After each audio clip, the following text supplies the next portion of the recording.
Few weeks ago, Forbes posted the 2025 richest men in Nigeria.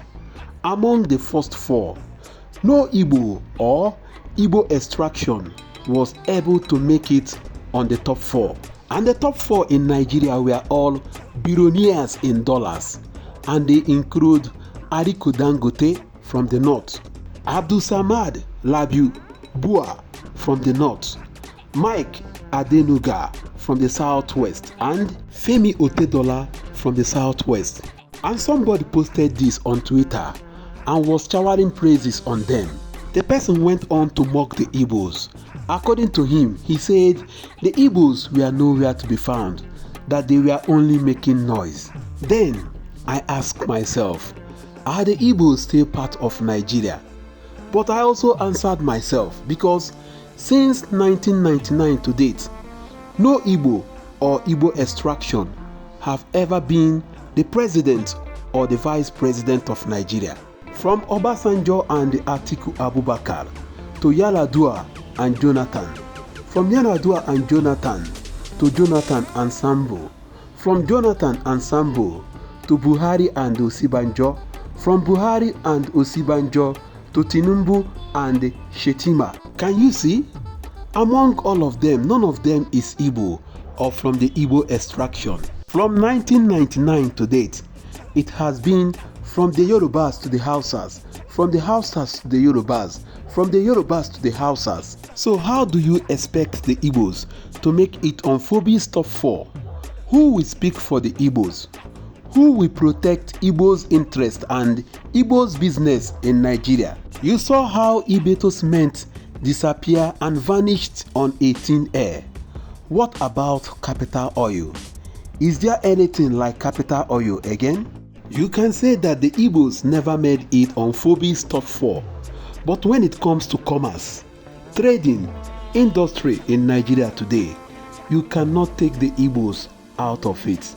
But why is it that among the 10 top appointments made on finance and commerce in Nigeria by President Bola Ahmed Tinubu, no Igbos was able to make it? From Minister of Finance to CBN Governor, to Marine and Brew Economy, to Digital Economy, to Custom, to Accountant General of the Federation, to Auditor General of the Federation, to Tax, and so on. You can see that there is no Igbo or Igbo extraction among them.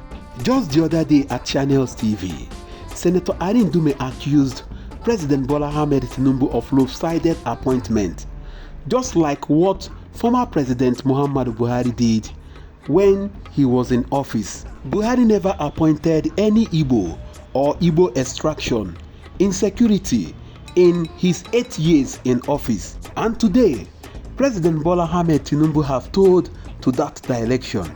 He never appointed anybody from the southeast in economy. Do you think that the Igbos can make it on Forbes top 4 under this condition? How do you think that the Igbos can survive under this condition when 10 key positions under finance and commerce, there is no Igbo? Igbos are nowhere to be found.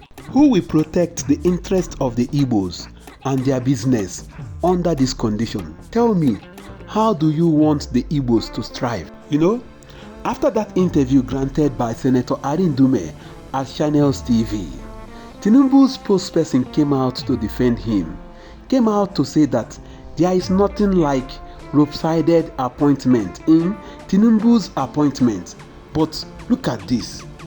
Southwest got 29 slots, Northwest got 35, South-South got 22, Southeast got 16, North Central got 25, Northeast got 24. Only the Southeast got 16. Is this not a lopsided appointment? Going by the Constitution of Federal Republic of Nigeria 1999 as amended, the principle of federal character and staffing. Apart from this, look at the number of persons appointed as ministers from Ogun State alone. The numbers of ministers appointed from Ogun State is more than the numbers appointed from the Southeast. Check From Ogun State alone, they are up to 6, 7, 8 or 9. Whereas from the entire southeast, they are just 5. Is this not a lopsided appointment?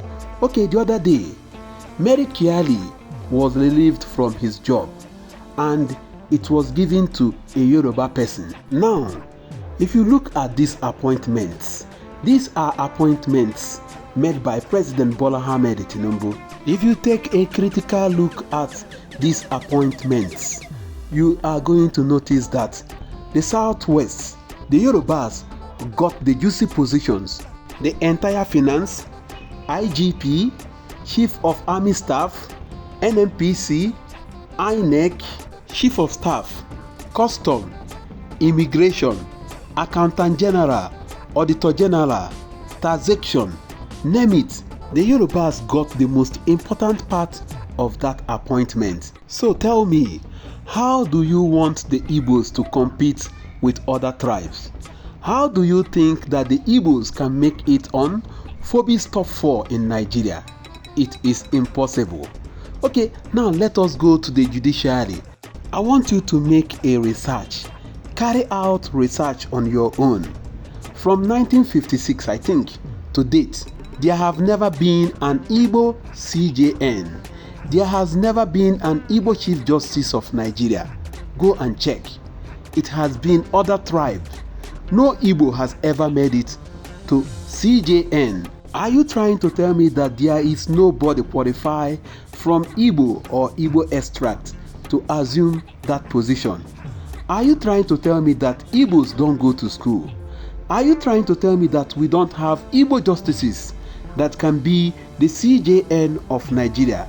But check, no Igbo has ever made it to the Chief Justice of Nigeria from 1956 to date.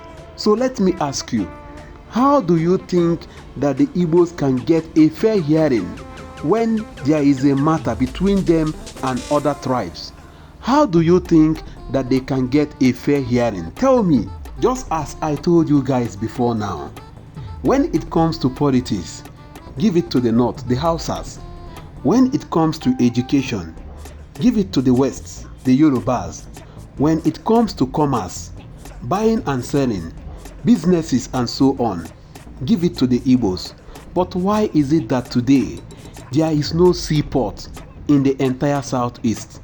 Even when we have deep waters in the southeast and the south-south. Today, if you are doing business in the southeast and you happen to import containers from China to come into Nigeria, that container will go to Lagos. Whereas there are deep waters in the south-south, even in the southeast. But the government do not want to develop them because they want a monopoly for Lagos. Even when they are saying that Lagos port is highly congested, instead of them to decongest Lagos by building a seaport in the south-south and the southeast. So tell me, how do you think that the Igbos can make it on Forbes top 4? That is why I ask from the onset, are the Igbos still part of Nigeria? This is the answer I needed. I need somebody to answer me. If you have an answer to this, drop a comment for me. Thank you.